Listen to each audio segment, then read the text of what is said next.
Let me ask you something. Have you ever noticed how you can walk into a room, say absolutely nothing, and people still start acting weird? Like your presence alone disrupts something. You're not trying to stand out, but you do. And the crazy part is, the more you try to fit in, the more life pushes you out. That's not bad luck. That's not just social anxiety. That's a sign. Because there are 3 things about you that automatically separate you from society. And once you hear them, you'll finally understand why people can't stand you, why they can't convert you. Stay until the end, because by the end, I'll give you the big reveal as to why society really rejects you. And it's not what you think.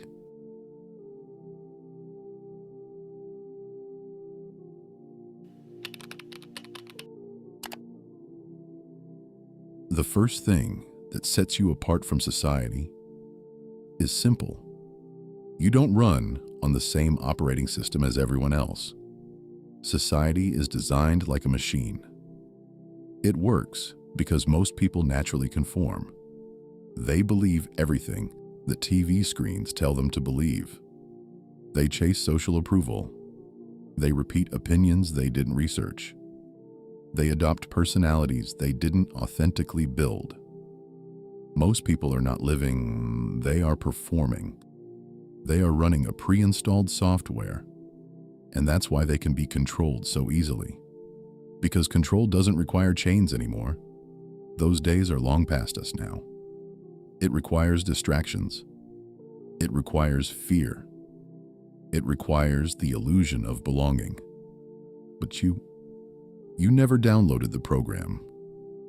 Even when you try to be normal, something in you refuses to obey. You question things. You can sense when something is off. You can feel manipulation as it is being presented. You don't blindly respect oppressive authority. You don't automatically trust crowds. You don't worship popularity. And this is why you've always been treated like an outcast. Society doesn't punish the pretentious. She punishes difference. They'll tolerate corruption. They'll tolerate lies. They'll tolerate fake smiles. But they won't tolerate a person who sees through the illusion. And you've always been that person. Even as a child, you were the kid who could feel when adults were pretending. You were the one who noticed the tension in the room. The one who saw the hypocrisy. The one who didn't laugh just because everyone else laughed. That alone makes you dangerous. Because the system doesn't fear loud people. It fears aware people. And you are aware. That's why your life has always felt like you were living in a world where everyone else got a manual. And you didn't. Because you weren't meant to follow instructions. You were meant to rewrite them the way the Most High God intended His order to be. But that's only the first thing. Because the second one is what makes society react to you. Like you're some kind of glitch in the matrix. Now listen carefully, because this one is going to hit deep. The second thing that sets you apart from society is that you function like a glitch in the simulation. You know what a glitch does in a video game? It reveals what's behind the wall. It exposes hidden areas. It breaks the illusion. It shows you that the world isn't as solid as it looked. And that's exactly what you do in real life. Without trying, you walk into a space, and suddenly, people start doubting themselves. They start over-explaining. They start acting fake. They start trying too hard. Because your presence does something that is terrifying. It interrupts their character role. See, most people aren't being themselves. They're playing a social avatar. They're acting like a good employee, acting like a perfect friend, acting like a confident man, acting like a happy woman, acting like they have everything under control. But when you show up, they feel exposed. Because you carry a frequency that doesn't match the script. You don't laugh when the joke is cruel. You don't agree just to keep the peace. You don't flatter people to gain access. You don't worship status. And when people realize you can't be bought socially, they panic because they don't know what angle to approach you from. And that's why you've noticed this. Some people instantly dislike you, but they can't explain why. It's not because you're rude. It's not because you're arrogant. It's because your energy makes their mask feel heavy. And they hate that. Because society is a stage, and most people are actors. But you're not acting. You're not pretending. And when a real person enters a room full of performers, the performers feel threatened. Because authenticity exposes performance. And this is why you've experienced random hatred, random jealousy, random passive aggression, random sabotage. It wasn't random. It was your glitch effect. You disturbed the illusion, and here's the scary part. Some people can sense you're different before you even speak. They sense it through your eyes. Because your eyes don't look like you're asleep. Your eyes look like you're watching the game. Like you know something. Like you're aware of what's really happening. And that unsettles them.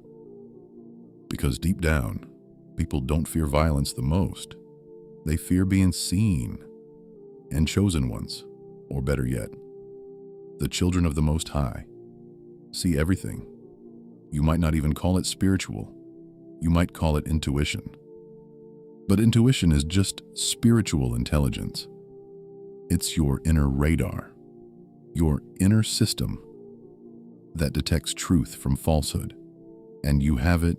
You don't blend into fake environments. That's why you've outgrown friendships quickly. That's why certain workplaces drained you. That's why certain social settings feel like a prison. Because your soul is not built for surface-level living. You weren't made for small talk. You were made for truth. And truth is disruptive. But now, we arrive at the third one. And this is the one that explains your suffering. This is the one that explains why your life has felt like warfare. Because the third thing that sets you apart from society is not just psychological, it's spiritual.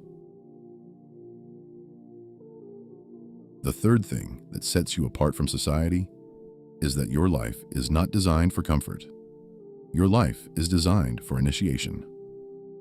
Most people's lives follow a simple path: school, friends, relationships, work, routine, distractions, repeat. And if they suffer, it's usually because they made careless choices. But your suffering is different because you've been through pain. Even when you were doing the right thing, you've been betrayed. Even when you were loyal, you've been attacked. Even when you were peaceful, you've been misunderstood. Even when you were honest, and you've asked yourself, why does my life feel harder than everyone else's? Because your life is not a lifestyle. It's a training program, a spiritual boot camp, a divine preparation, and society cannot relate to you. Because society is not built for warriors. Society is built for consumers. It's built for people who want comfort, people who want to be entertained, people who want easy love, easy money, easy validation. But chosen ones are not sent here to be comfortable. They are sent here to be the example and reminder of what the world should be like. And that requires true grit. That's why life automatically forces you into isolation. And isolation builds that grit, that mental strength. That's why life imposes betrayal upon you. Because betrayal teaches you discernment. That's why life forces you into loneliness. Because loneliness disconnects you from dependence, from creation. where God reveals to you that you only need to depend of Him, for He never forsakes His true chosen one. That's why life forces you into confusion, because confusion kills the old version of you, and once the old version dies, the awakened version is born. This is why you've always felt like you're evolving faster than everyone around you, no matter how much you tried to slow it, while they were distracted by illusion of a blissful short life. You were being called back, reminded, and sharpened. While they were chasing each other's attention, you were being humbled. While they were building fake identities, you were being stripped down to your real self, and it hurt. But it wasn't punishment. It was purification. Chosen ones aren't just people who are different. The chosen ones are people who are being prepared to carry something bigger than themselves. And here's what most people don't realize. The reason you've had so many attacks is because your destiny is visible in the spirit realm, the unseen realm. And the reason you've had so many setbacks is because something dark in the unseen world knows if you fully awaken, you will gain the Most High's ultimate protection and guidance, and ultimately become unstoppable. That's why life has tried to break you early. For the dark side knows, if they can break you young, you'll never become what you were designed to become. So now it makes sense. Society rejects you, because society is a conformity system, and you do not conform. You are the rebel, the disruption, the set apart. But not only that, you are also enlightened. You stand for truth. And truth is always crucified. Truth costs friendships. Truth costs approval. Truth costs social belonging. But it gives something greater back: freedom. And that's why you've always felt like you don't fit in, because God Almighty didn't mean for you to fit in. With that said, I appreciate your time, O chosen one. Stay steadfast, stay prayed up, but always do your part. And by His will, the Most High will replace your loneliness with contentment. Thanks for watching. Peace and blessings.